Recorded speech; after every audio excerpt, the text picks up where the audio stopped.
Hello guys, welcome back to the next tutorial.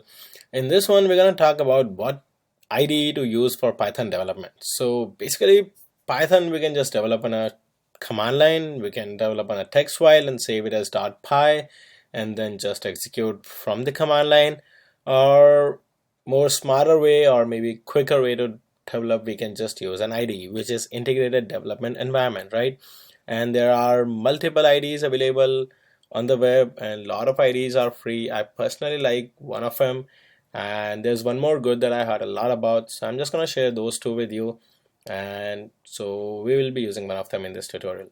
So let's first quickly go to Google, and the first one I'm going to show is the Anaconda one. Anaconda Python. It's from Continuum. So this is a company called Continuum, and the tool is known as Anaconda. So this IDE is available with Windows for both Python 2.7 and Python 3.5. We'll be using 3.5, so we're good. It's available for OS X for both the versions.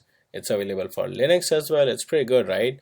So you just need to type in Anaconda Python and just click on this link, which is from continuum.io downloads, and you can just go ahead and download one of them, whichever your version of system is, right?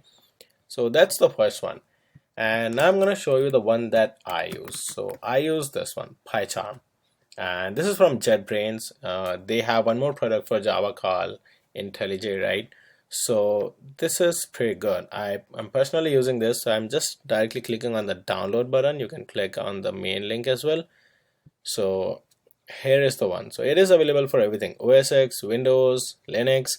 It's smart enough to identify that I'm working on OS X, so it showed me the options for that.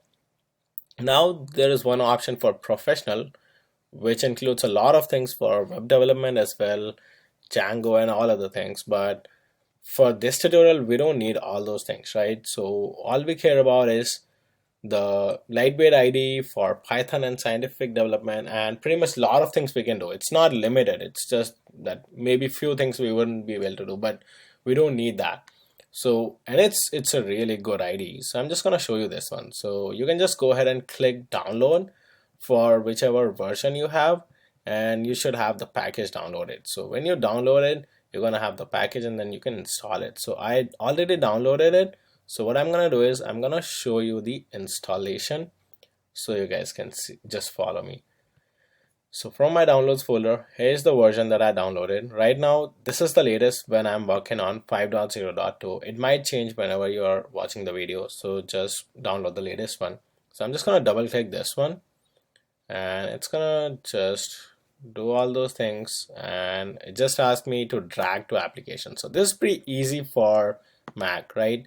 And for Windows also, there's just pretty straightforward that you just need to go through few steps and it should be available, right? So I downloaded it, installed it, and I can just eject this disk. It gets started when we install something on Mac, and then I can just start typing Pycharm, something like that, right? So I need to maybe just go to the applications. Here's my Pycharm CE, right? So first time when I open it, it asks me for verification that this is an application download from internet. Are you sure you want to open it? So I'm just gonna say yes, open it, and it's gonna just open my community edition, right? So there are a lot of things, right? So it just opens up.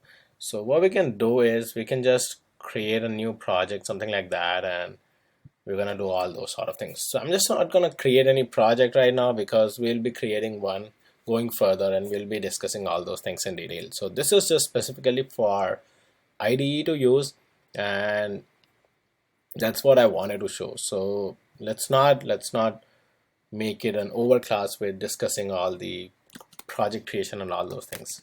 And other thing I've already shown you, but I wanted to show you this thing, guys, that we can just develop an terminal for Python. There's no need for, basically for any language, there's no need for IDE, but it's just easy to develop using an IDE.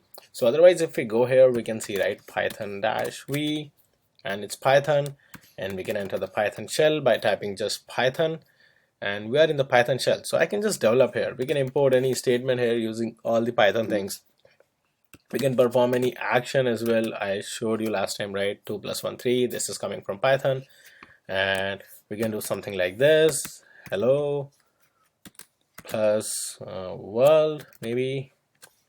So it's gonna give me hello world. So pretty much everything we can do up in the Python shell, or we can just create a text file and we can just save it as a .py extension and we can run it in the command line. So it's pretty straightforward, but still IDEs are really helpful in a lot of ways that we're gonna see in future. So I would just say download your favorite one, and maybe Pycharm or Anaconda, anyone. Both are good, both are great. So just download one of the IDEs and stay tuned for the next lectures, guys. Thanks for learning this one. Thank you.